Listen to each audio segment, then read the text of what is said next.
Պայծառակերպություն Տյառն մերո Հիսուսի Քրիստոսի։ Տեր Հիսուս Քրիստոսի պայծառակերպության այս դեպքն է, որ տոնակատարում ենք այս ուրախալի օրը, որովհետև մեր Տեր Հիսուս Քրիստոս իր 3.5 տարվա քարոզչության ընթացքում մի տեսակ իր աստվածային փառքն ու զորությունը կարծեք թե սկողաց պահեր, որպեսզի մարդիկ ոչ թե ահաբեկվելով կամ ոչ թե այդպես գերբնական հրաշքներով միայն իրեն պաշտեին եւ ընդունեին կամ ստիպված լինեին խոնարհվելու իր առաջ, այլ մարդկային կենցաղի մեջ սովորական պարզ ճշմարտությամբ, սիրով եւ առաքինի կյանքով կենցաղով եւ ճշմարտության քարոզով եւ մարգարեությունների իրագործման հստակ վերլուծությամբ, որովհետեւ մարդիկ կարողանային ճանաչել Տեր Հիսուս Քրիստոսին։ Սակայն այդ 3.5 տարվա ընթացքում մեկ անգամ այսպիսի դեպք եղավ։ Տեր Հիսուս Քրիստոս իր հետ վերցնելով Պետրոսին, Հակոբոսին եւ Հովհաննեսին բարձրացավ մի բարձր լեռ, Թաբոր լեռան գլխին եւ պայծառակերպվեց նրանց առաջ։ Տիրոջ դեմքը սկսեց շողարցակել, ավելի ուժգին ճառագայթներ արձակել, քան արեգակը, եւ առաքյալները զարմացան, ապշեցին, մի տեսակ երանական մի դրության մեջ հայտնվեցին եւ հանկարծ տեսան, որ Տեր Հիսուսի հետ զրուցակից երկու վեհ եւ սուրբ ու մեծ անձնավորություններ կան այնտեղ։ Մեկը Մովսեսն էր, մեկն էլ Եղիան էր։ Մովսեսը ներկայացնում էր Աստծո օրենքը, Եղիան ներկայացնում էր Աստծո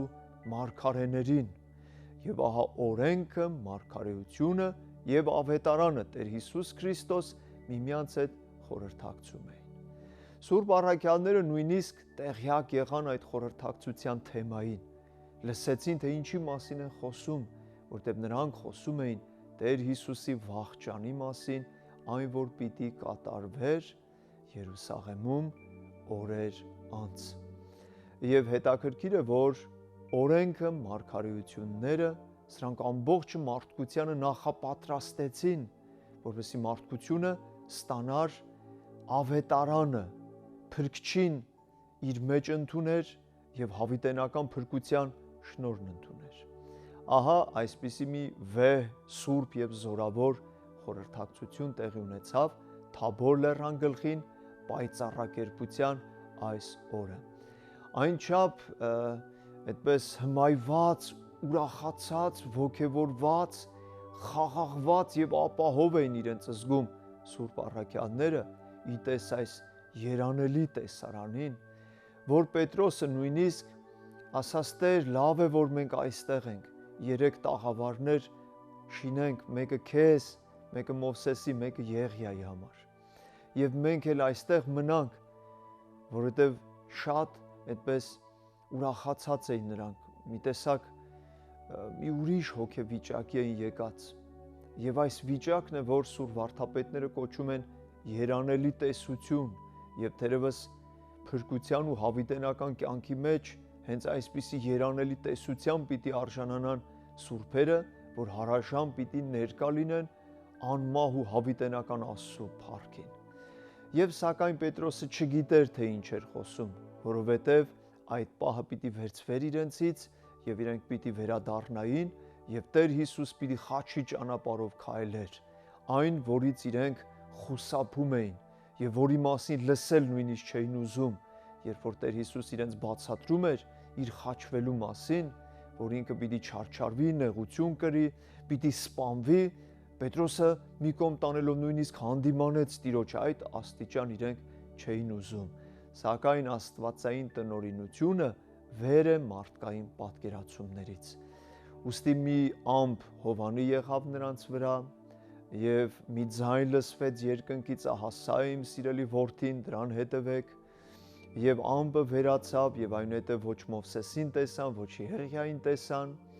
եւ նրանք Թաբոր լեռից երբ որ ցած էին իջնում, Տեր Հիսուս նրանց խստագույնս պատվիրեց, որ ոչ մեկին չասեն այդ դեպքը մինչև խաչ, մինչև հարություն։ Եվ ահա այդպես էլ նրանք չպատմեցին, Տիրոջ հարությունից հետո պատմեցին եւ հաստատեցին պայծառակերպության այս սուրբ տոնակատարությունը։ Այն, որ մենք ջուր ենք ցողում այս տոնի կապակցությամբ, դա գալիս է դեռևս Նոյի նահապետից, որտեղ ջրհեղեղից հետո Նոյը ցողեց ջուր եւ ասեց Աստված խոստացել է, որպեսի այլևս չկործանի աշխարհը ջրհեղեղով։ Եվ նաեւ ջուր ցանելու սովորույթը Աստծո խոսքով երկրի ոռոգվելու իմաստն ու խորհուրդն է կրում։ Ուստի տոնակատարենք այս ուրախալի եւ սուրբ տոնը, փառաբանելով մեր Տեր Հիսուս Քրիստոսին։ Ամեն։